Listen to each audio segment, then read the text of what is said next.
हामीले जुन कुरोमा ज्यादा फोकस गर्छौँ नि त्यो कुरो हमेसा बढेर जान्छ, उन्नति गरेर जान्छ। मैले आजभन्दा 1 महिना अगाडि यो मनी प्लान्ट हेर्नुहोस् त, यो मरिसकेको थियो। तर यसलाई मैले मुनिबाट ढुङ्गाहरू हालेँ अनि पानी थपेँ। अहिले यो बिस्तारै हेर्नुहोस् त हरियाली हुँदै ग्रो गर्दै आउँदैछ। त्यसरी नै हामीले लाइफमा जुन कुरामा ज्यादा फोकस गर्छौँ त्यो कुरा हमेसा बढेर जान्छ। तपाईँले कुनै पनि चिजलाई हेर्नुहोस्, हामीले लाइफमा ज्यादा स्ट्रेस लियौँ भने त्यो स्ट्रेस हमेसा बढेर जान्छ। तपाईँ खुसी बस्नुहोस्, 24 घन्टा हाँस्ने कोसिस गर्नुहोस्, तपाईँलाई त्यहीपट्टि ध्यान जान्छ। तपाईँ साथीभाइसँग मिलेर घुम्ने कोसिस गर्नुहोस्, तपाईँलाई बानी भएपछि त्यस्तै चिजमा ध्यान जान्छ।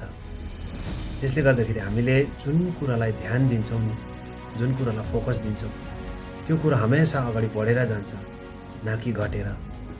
त्यसले गर्दाखेरि हजुरहरूले लाइफमा उन्नति गर्नु छ भने त्यो कुरोपट्टि फोकस गर्नुहोस् जो कुराले तपाईँलाई आफ्नो लाइफ उन्नति गरेर अगाडि बढ्छ।